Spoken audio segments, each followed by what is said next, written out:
for thousands of gentle circlings of this earth around her star, the people of the Americas, the highlanders of Asia, the natives of Central Africa, and earth people the world over have known us as the bird tribes, except for a few of us who remain to guide and influence the course of your histories.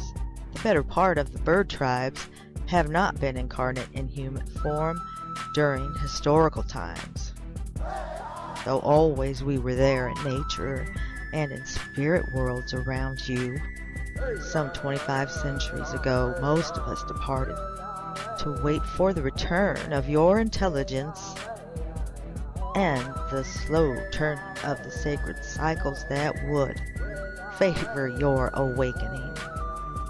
We are returning now, appearing like the first stars at the pre-dawn clearing of a storm.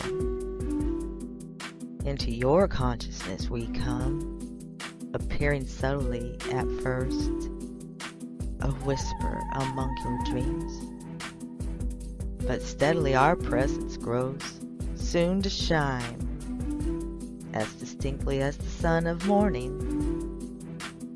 We come now with a message that will prove vital to you in these last years of history's